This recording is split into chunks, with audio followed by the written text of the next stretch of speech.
So we are going on live very soon, Ruth.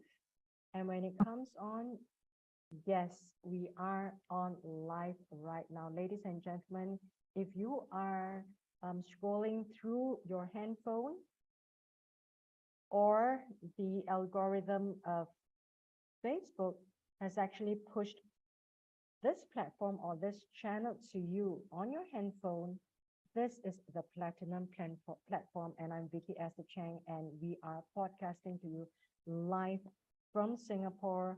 And a little bit about the platform. Um, you can see the platform here. Please share this with your friends. Share this. This is the Platinum platform. Share this with your friends, and also you can try to subscribe or follow to the Facebook page, the YouTube channel, or the podcast Talk About Life on Spotify and 15 different platforms. And I'm here with you from Singapore. It is 11:11 p.m. on a Sunday night in Singapore, and I have got a very special guest with me, Ruth, and she's going to tell you about herself, who she is, what she does, and why she is here. But Ruth, I'd like to first and foremost welcome you to Singapore, a tropical island 1 degree north of the equator. Ruth, welcome to Singapore. Ruth, do you know where Singapore is? Thank you, Vicky. Yes, I actually do know where Singapore is. I am not from any kind of tropical island. I am from Colorado, USA. So the very, very middle of the USA, foothills of the mountains. So I'm very up high. We're called the Mile High City. Wow. So that gives you that very beautiful glow on your skin, right? I think it's just the morning sunshine. Because here it's 9 o'clock in the morning. Yeah, thank you so much, Ruth, for being with us. And Ruth is right there in Colorado, USA, 9 a.m. there. In Singapore, we are 11 p.m. here. And I've invited Ruth, and she's responded so kindly to my call to the community of artists. And everyone, the listeners and the viewers know that we invite very special guests to the Platinum platform with a very special story or a special mission to share with everyone. Ruth, would you like to tell everyone who you are and why you're here? Yes, my name is Ruth KACKSTAETTER. I am a fine artist. I do oil painting. And I am currently a single mom in Colorado. I served in the military, the U.S. military and the Army for 6 years. But after I got out, I needed something to process some healing that I needed to do. And I also wanted to share that joy with everybody else. And while I did give up art for quite a while I was in the military, I think there's always something that draws me right back to art, and no matter what, I just can't give it up. So I feel like it's more of a calling for me to spread messages to other people. Yeah, and Ruth, I've always loved art, and art is such a very important subject because the artist lifts up the spirit. It brings out the spirit, it brings out the subject matter, it brings out the story. I mean, a picture tells 1,000 words, and there's a lot of story behind a picture. There's a lot of philosophy, and every stroke that an artist makes on that canvas, it comes with so much heart, so much meaning and care. I can never be an artist, Ruth. I always wanted to be, but you know what, Ruth? I can't even draw a straight line. Ruth, tell us a little bit about you and your journey as an artist. And I read in your bio, you were studying art before at the age of 12. You've left it. Now, like what you say, you are finding your own space in art. Tell us your journey as an artist, and tell us your subject matter and why you delve in it. Yeah, so I studied art from a very, very early age. Both sides of my family are artists. My my ancestors actually, she got a full ride art scholarship from England to the University of Chicago, and that's what brought her to the United States way back when. Mm. And she actually painted Abraham Lincoln. So there is some genetic component, and I think there is something there genetically that it's deep inside. So I was drawing. The whole family is artistic. My sisters are all artistic. One of them just graduated with her degree in art. And so we would just share art and stories and critique each other's drawings a little bit too harshly at times. But at 12, I fell in love with oil painting. Particularly, it was a paint by number. It was something simple. And I just loved the way it felt, and I could get lost in it, and I loved it so much. And at the time, I was dealing with quite a bit of childhood trauma in my life, and that became the most soothing exercise I could possibly do. Now, the other part of my family does not view art as a career. It's a hobby. It's a fun pastime, but it's not a career. And so that was hounded into me early on. So while I loved it and I was good at it, and then I went on to high school and I took every art class I possibly can, and I got entered into a college art show when I was a sophomore in high school. So that's your second year of high school. I never thought pursuing it as a career was an option because I had to get a real degree, right? So I ended up pursuing interior design. I thought I could do something that would be art, but a real career that I could actually do. And so I went to the Art Institute of Colorado in Denver, and it was great. I learned a lot, technical perspectives and rendering and AutoCAD, and had all these classes.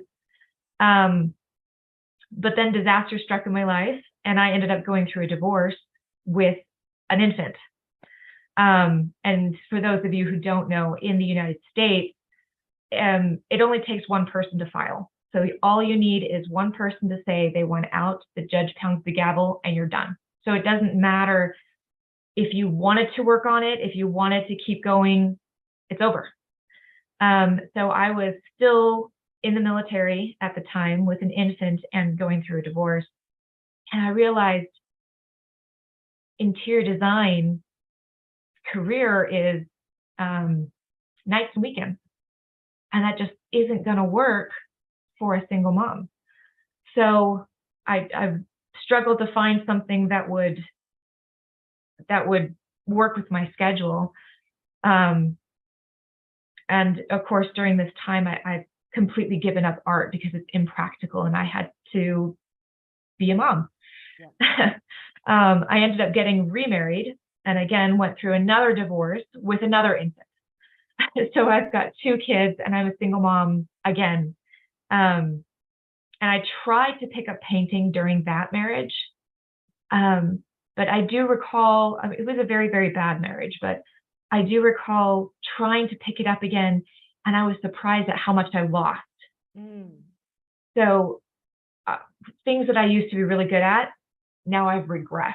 So my drawings weren't as good, and I was getting frustrated that I wasn't as good as I used to be. Yeah. And I remember him looking at a picture, it was a photograph of landscape. And I said, I think I want to paint this beautiful scene. And he just kind of smears up his nose, looks down his nose for a little bit, and says, yeah, you could paint that. It doesn't take any real talent. Oh, wow. And so I wasn't fostered in an area where I was supported at all. Again, decided he wanted a divorce and quickly moved on to another wife. But I found a single mom again. But this time I had done a lot of healing work, and then I went and got my degree in marriage and family studies, and that was very hard to get that degree while going through divorce, but it was very Yes. healing. Yes. And I got to the point where I could build that confidence enough. I wanted to do art. Art is my life. That is where my heart is. That I feel like I'm suffocating or drowning Yeah. if I can't paint.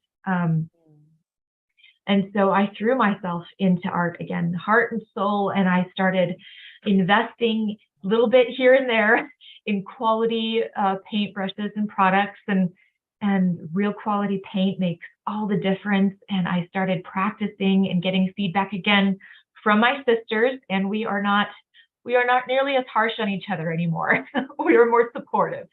So we do have our little group where we share stuff and we support each other. And I threw my heart and soul into it. And again, as a single mom, I became a firearms instructor and a range safety officer because I thought I had no skills. Again, I still had to overcome that mental block that art isn't a career. And it was honestly watching YouTube videos and hearing other artists, and it's possible, and it's more possible today than it ever has been before. And slowly, over 20 years, Wow. I gained the confidence to say, no, I can call myself an artist. I can pursue this full time. These are the tools. These are the steps. We've got digital platforms now like Fine Art America, which I'm on Fine Art America. They can print and do all kinds of stuff. We have resources now as artists that was never there before. Yeah. And if you research it, Yeah. it's actually not starving artists. It's starving photographer. Because photography is so rampant and a dime a dozen, and unless you are really, really good, and it takes years to become that experienced, your art or your photographs are going to get lost and drowned out. But the paintings, like you said, they you feel them. Yeah. Everything in the painting, you feel it. And I remember meeting another artist, and I looked at one of his paintings, and I have to have it. I absolutely have to have this painting. And now I couldn't afford a large size of his because he's very prominent cowboy artist here in the United States. So I bought a small one, but I had to have it, and I still have it hanging up. And he became my inspiration of, you can pursue this, and it is a career. And so I quit my job as a range safety officer and firearms instructor. But the day I quit, I got a commission for these nesting bald eagles. It's a larger painting, 24 by 30 inches of two bald eagles, a symbol of America. And I got that commission the day that I quit, and instantly launched my art career into something that I can actually pursue and call art as my job. Yeah, that's a huge journey, Ruth, over more than a time span of 20 years. Yeah. We're talking about marriages and out of marriages, careers, out of careers, revelation, and then now making a decision to pursue it as a career that can sustain you, right? And I think you brought up a very important topic, Ruth. I think there is a space for art and for arts in general. But I think that because of the commercial lives that we're pursuing, the economic pursuits that we have, it's always been pushed to the very end. It's always at the end. And people either think it's not important, they think it doesn't make money, you can't live on it, like in the European times, in Europe, you see those poor artists just drawing on the ground, and then they're poor, but they live their life. We have that kind of perspective. And I would think that probably through what you say, times have changed. There's a lot of resources, and there's a lot of support group in the digital world that you suddenly find that, yes, artists do exist, and there are people pursuing art, and there are lots of camaraderie among the artist community. That's where I found you. Ruth, talk to us very quickly about this topic about how important art is in our lives, and it made you a different person right now, Ruth. Yes, art can capture things that photographs can't. Photographs and digital AI, they have a purpose and a place in art for sure. Mostly capturing things that are exotic, that are hard to believe, and oh my goodness, I can't believe that happened. Whereas art, if you try to capture something that is exotic, it can look like you do it wrong. So art is more capturing a feeling, a beauty, and a moment. And I love to capture those moments. If you've ever gone out into nature and it's peaceful and beautiful and you're sitting there, I wish this moment could last forever. Capturing that moment and that feeling into a painting that you can then bring home. And every morning when you wake up and have your sip of coffee, you look at that painting and go, this is what life is all about. And it gives you the whole energy to keep going every single day. So I think with the marriage and family degree background, the things that are important, the things that make life worth living, with the interior design background, things that are actually aesthetically pleasing to hang in your home, combination is not very common among the art community. So that's my goal, is to capture those moments. Yeah, Ruth, tell us two specific paintings that you would like to share with the listeners on audio podcast, who will not be able to visualize, but describe them. And also tell us the reasons for you choosing these two pieces that you like to share with the listeners and viewers. Yeah, so one of the paintings that I'm very, very proud of is this elk painting. So there's this giant bull elk. And when the settlers first came to America, they didn't really know what this thing was. They thought it was a moose. Now, the word for moose in German and other than Scandinavian languages is elch, which came out elk. And so they started calling it an elk. They thought it was a moose until they found the actual North American moose. And that's a whole nother, those things are huge. They are absolutely unbelievably huge. So the elk is large, about the size of a European moose. They are big. And the natives call them wapiti. And so they are starting to try to shift the language back to wapiti. But on this day, I had gone and taken my girls hiking to the Rocky Mountain National Forest, and we were trying to hike, and we're trying to see some elk, and there's herds of them. That's hundreds of elk up there, and they wander through the mountain towns, and they're wonderful to see. We didn't see any. There weren't any. And so we got a little bit disappointed. We saw the beautiful nature and the scenery. Well, bummer, I guess we're going to go home. On the way home, this giant bull elk with this massive antlers is just standing on the side of the road. He's just chilling there.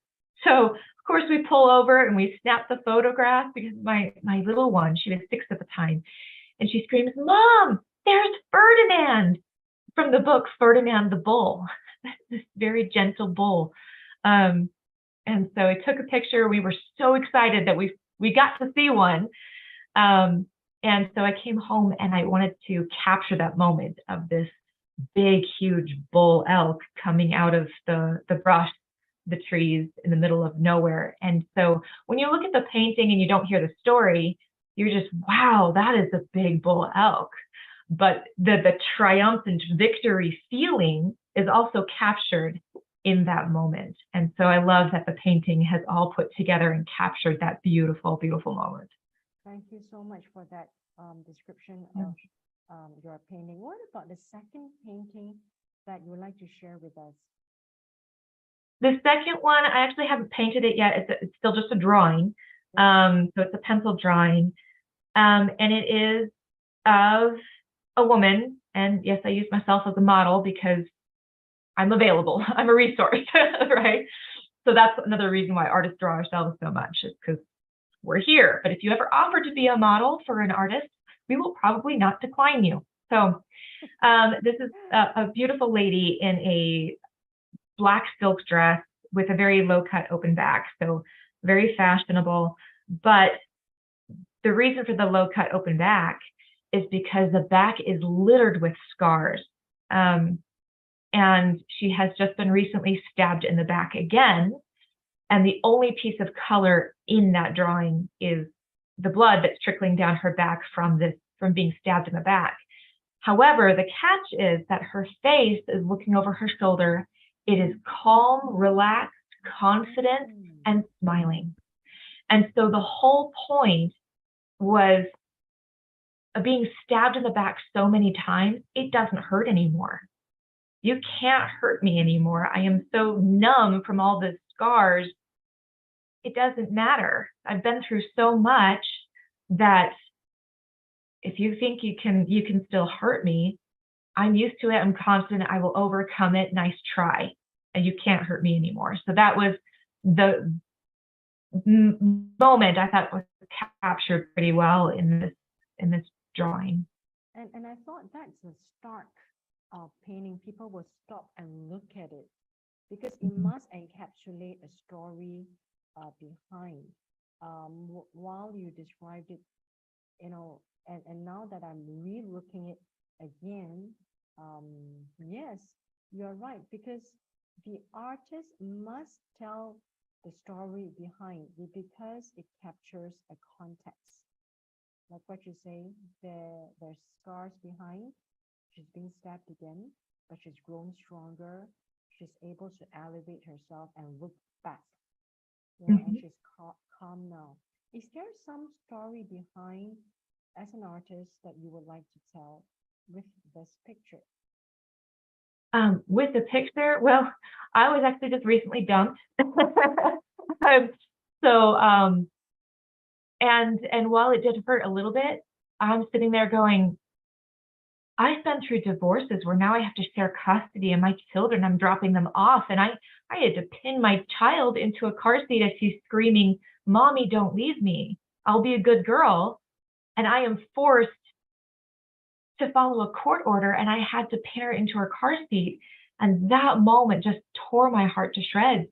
Not to mention the things I've endured in the military, to childhood trauma, to everything else. And I'm sitting there, there's so much I've been through.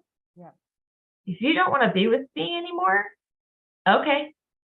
I'm not going to be brokenhearted over some boy who doesn't want to be with me. And it doesn't hurt nearly as bad as it did when I was 14, right? And then it was the end of the world and sobs and my life is over. You kind of encapsulated a woman being stronger through life, because life has taught her through all these journeys, the ups and downs, the slings and arrows that she has kind of received at the other end.